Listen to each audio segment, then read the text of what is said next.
Lapisan es di Kutub Utara terus mencair hingga mencapai titik terendah kedua dalam 4 dekade terakhir. Hal ini menandakan dampak signifikan dari perubahan iklim di bumi. Lapisan es yang menyelimuti Laut Kutub Utara mencapai titik terendah kedua setelah musim panas tahun ini, dan hanya tersisa 3,7 juta kilometer persegi. Menurut Pusat Data Es dan Salju Nasional, angka ini adalah yang kedua terendah dalam 4 dekade terakhir. Angka paling rendah ini terjadi di tahun 2012 silam, di mana luas lapisan es hanya 3,4 juta kilometer persegi. Perubahan iklim serta pemanasan global berkontribusi besar terhadap melelehnya lapisan es di Kutub Utara. Pemanasan global yang menyebabkan kenaikan suhu lingkungan berkontribusi pada percepatan mencairnya es, baik dalam skala global seperti es di kutub maupun skala kecil yang dapat diamati melalui praktikum menggunakan es batu. Apakah es batu yang diletakkan di bawah cahaya lampu belajar mencair lebih cepat dibandingkan es tanpa cahaya lampu?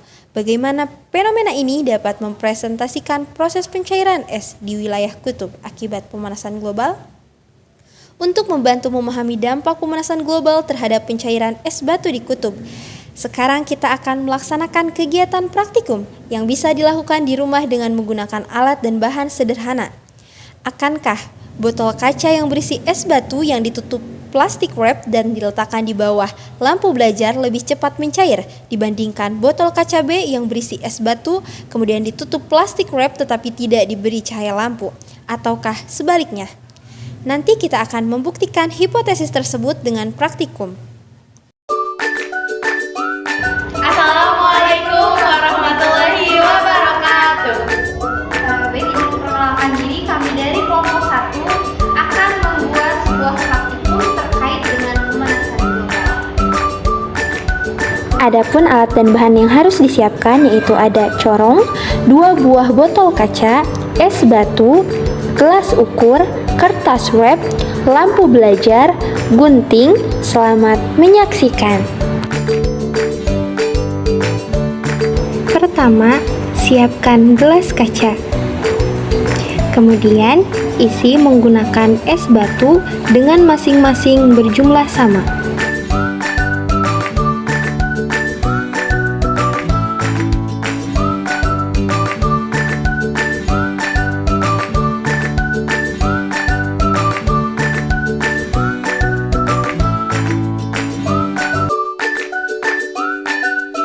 Setelah kedua botol kaca tersebut diisi es, kemudian tutup menggunakan plastik wrap. Botol A maupun botol B tertutup rapat oleh plastik wrap.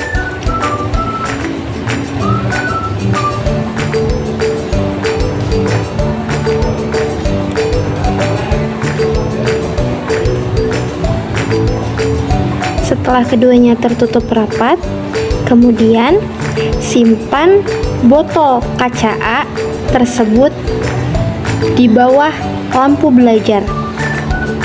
Sedangkan untuk botol kaca B diletakkan di tempat tanpa cahaya. Kemudian tunggu kurang lebih 20 menit. Nah, setelah waktunya sudah habis,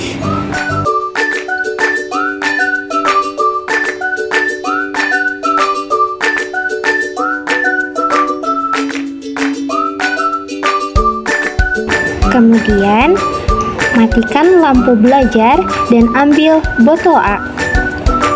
Kemudian kita ambil gelas ukur dan buka botol kaca A.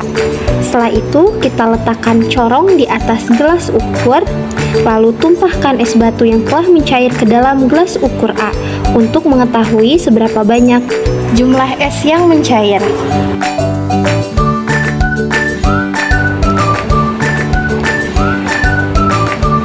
Lakukan hal yang sama pada botol kaca B dengan cara menumpahkan es batu ke dalam gelas ukur B dengan menggunakan corong.